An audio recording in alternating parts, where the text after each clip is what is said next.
Whether you dream of being a flower farmer or you just want to grow flowers for your kitchen table, I'm Lisa Mason Ziegler, and I grew cut flowers commercially for nearly 25 years. Now, as an author and online course instructor, I hope to inspire the next generation of growers. I'm glad you're here. Let's jump in.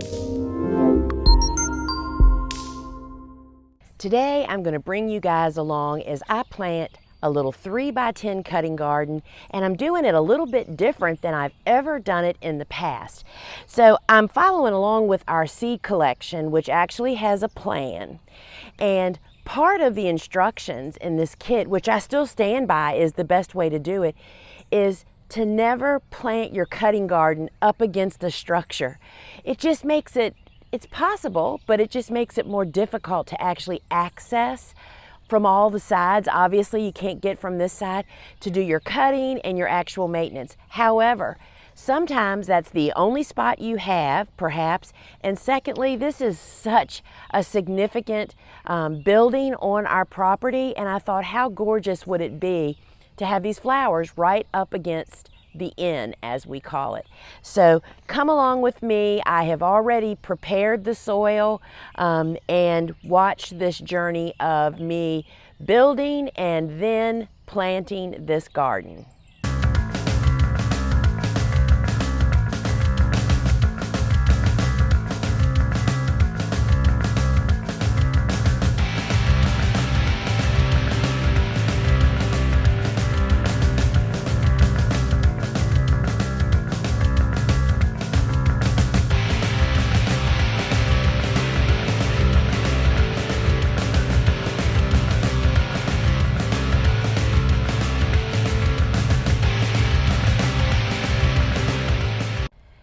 So first out of the gate is the basil, and you can see that the plan suggests placement, which I'm not really following this time, but I am going to follow the suggested spacing, right?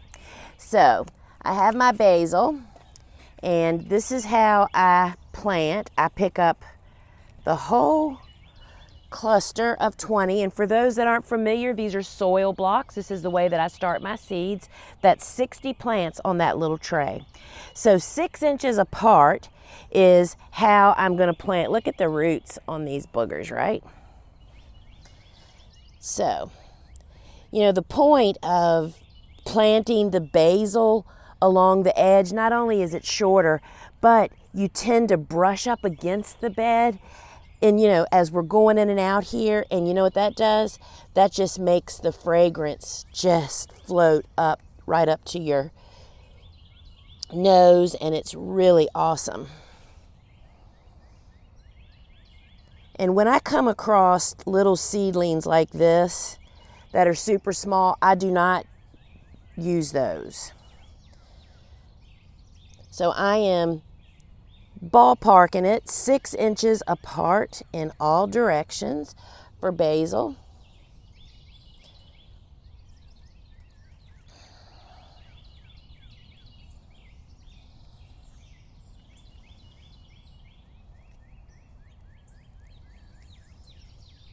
You know, this is not a landscape bed, so you don't really worry about the aesthetics of, you know, not being in straight lines. So I think that is, let's put one more here, because we're going to put these also on the other side of the steps. Let's actually put this one right here. All right, so there's our first round of basil. Now, I don't have the Oklahoma zinnias, which are a little bit shorter, smaller zinnia. We're going to leave a space for them. So let me move over here and plant our cockscomb. Now, cockscomb is a really significant cut flower for us. Not only is it brilliant colors, it lasts forever and people love it. So again, this is a tray of 20 of the soil blocks. Look how gorgeous they are, y'all. These are like 4 weeks old. And these are just gonna hit the ground running. So I'm going to plant all of these over here. Now our little plan suggests, oh, man down, I already broke one, y'all. and we may plant that, we'll see. The plan for cockscomb says 6 to 9 inches. I'm a firm believer in tighter is better. You get more, stronger, straighter stems the closer together they are. And so this is the cockscomb mix, which has all the different colors and provides diversity.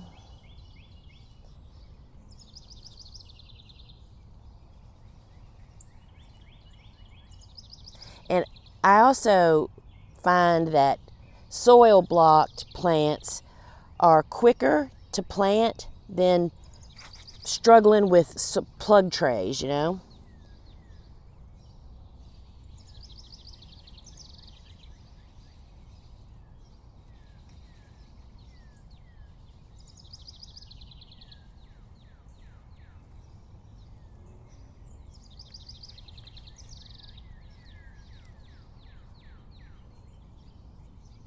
So we're going to have to also keep in mind that we'll be installing flower support netting once these plants get larger.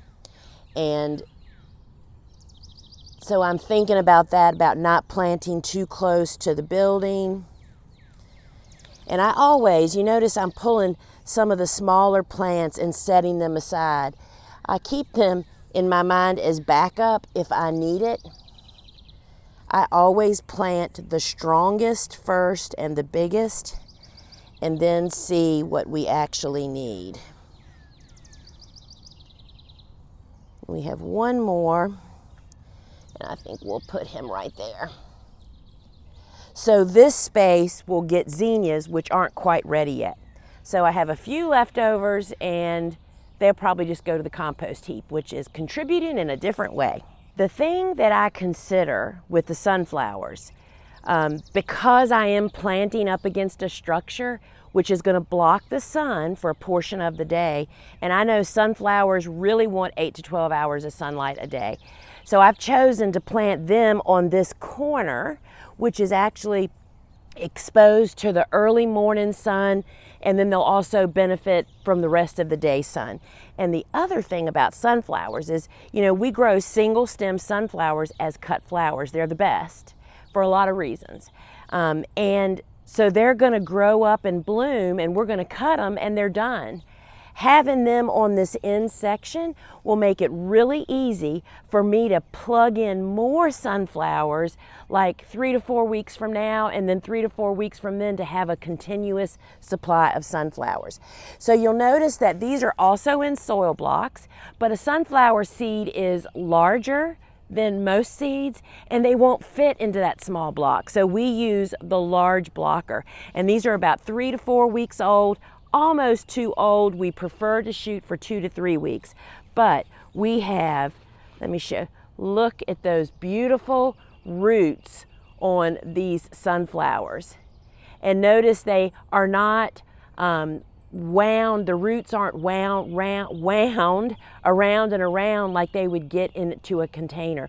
So soil blocking, when the roots get to the edge, they tend to get air pruned, and so they just hit the ground running. So let's plant these guys. Now, 6 inches apart is the recommended spacing, and whenever I'm especially planting in compact spaces, I tend to plant right near the border, because think about the air and the light space. If they're on the edge, they don't have to have 6 inches from the edge, and that just helps you to make the most out of your space.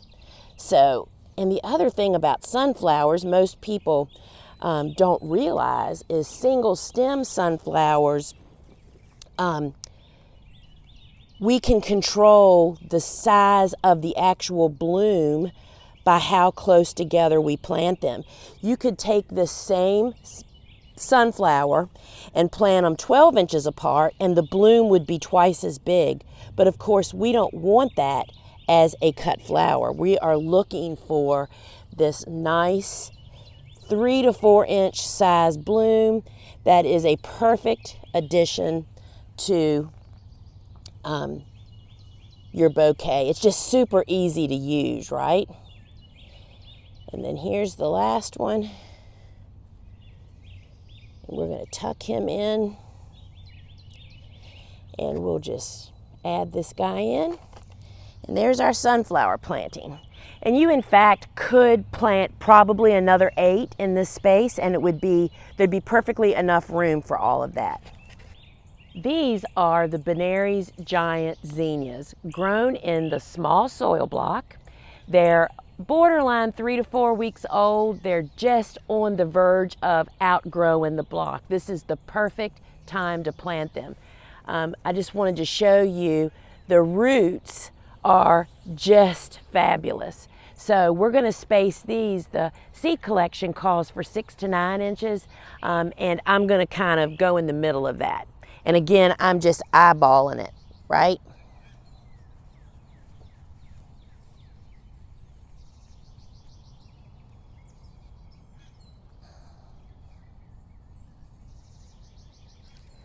You know, in a cutting garden, you always space so much closer than you do in a landscape because you're doing a major haircut every week, twice a week if you follow my recommendations. So twice a week, you are going to just be cutting all the blooms off, which makes room for more to grow. And when you consider that, I mean, look at the roots on those zinnias. How gorgeous is that? And I'm just leaving a little bit of space, maybe not that much space, between the zinnias and the sunflowers.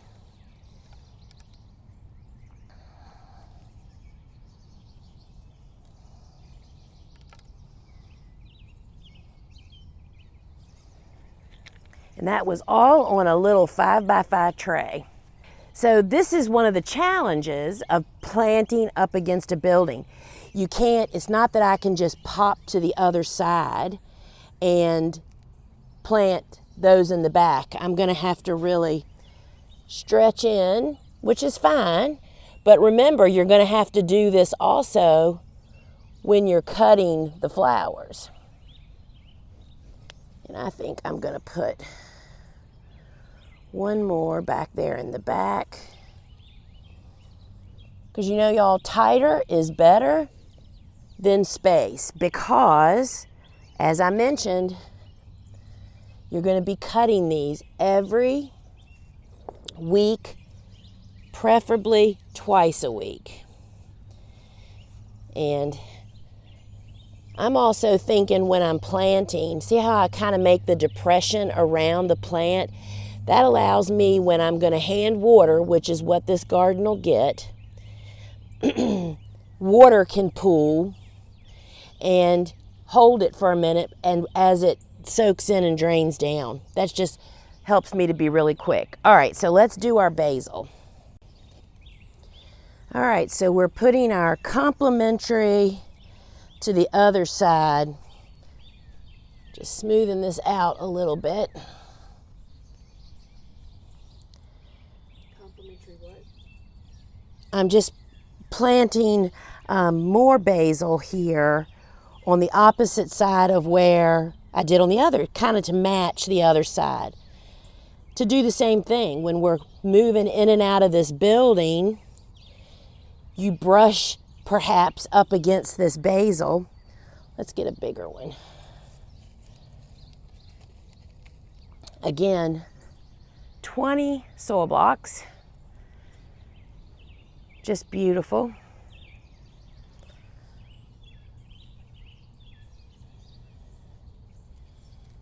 And basil's incredibly productive, so I'm feeling like that's probably enough. And then here is where our lime green zinnias are going to go. So almost there, friends. So I water around the plants, not onto the plants. Try not to be a torrential rain. And I tend to water and then move and then come back. Because the first time you water and the soil's dry, it just takes it a moment to really get soaking in. And in fact, it's not uncommon for me to go and water the other side of the bed and then come back and water this again. You know, that first drink after they're just planted is just so important, and a thorough watering is so significant. And I also like to wash my little rocks off where I've kind of made a mess. And see how the water is soaked in? The double dip is always the best case.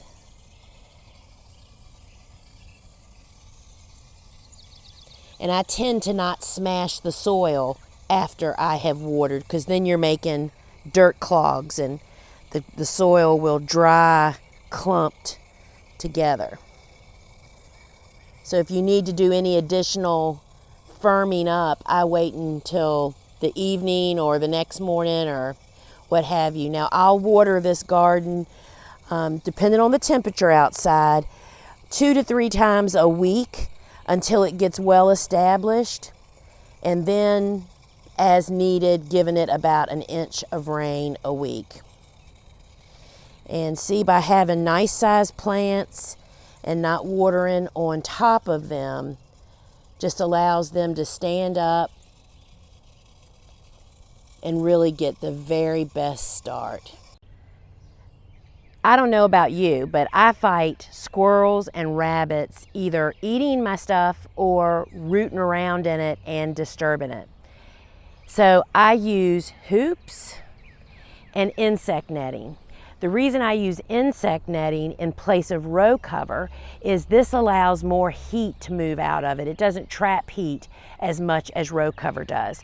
And that just makes it really useful for this time of the year when it's hot in the afternoons. But you need to check it to vent it potentially. But I have really, really good results. So let's set up a fortress, y'all.